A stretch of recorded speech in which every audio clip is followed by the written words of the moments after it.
आऊज़ु बिल्लाहि मिनश्शैतानिर्रजीम बिस्मिल्लाहिर्रहमानिर्रहीम। कुरान के हाफिज़ की सफ़ात।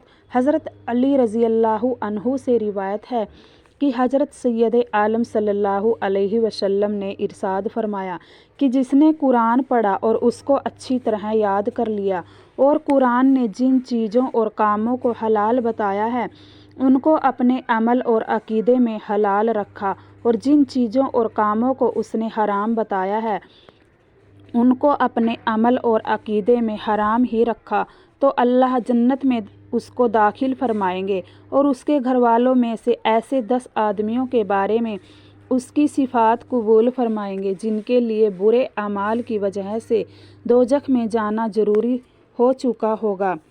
जिसे कुरान मजीद याद हो उसकी सिफ़ात 10 आदमियों के हक़ में कबूल होगी, जैसा कि अभी ऊपर की हदीस में गुजरा।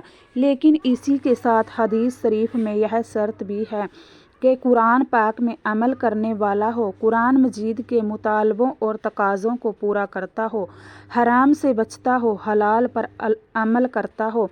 लेकिन जिसने कुरान के तकाज़ों और मुतालबों को पीठ के पीछे डाला तो खुद कुरान शरीफ उस पर दावा करेगा और दोज़ख में दाखिल कर देगा।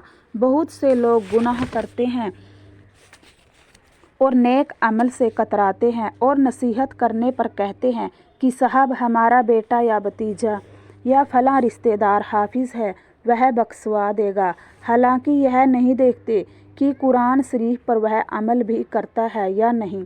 आजकल तो अमल करने वाला कोई है, दूसरे के भरोसे पर खुद गुनाहों में पड़ना नादानी है। हाँ, नेक अमल करते हुए अपने रिश्तेदार हाफिज़ की शफ़ाअत की उम्मीद रखे और साथ ही साथ उसे कुरान के मुताबिक चलाते भी रहें। अस्सलामु अलैकुम वरहमतुल्लाहि वबरकातुहू।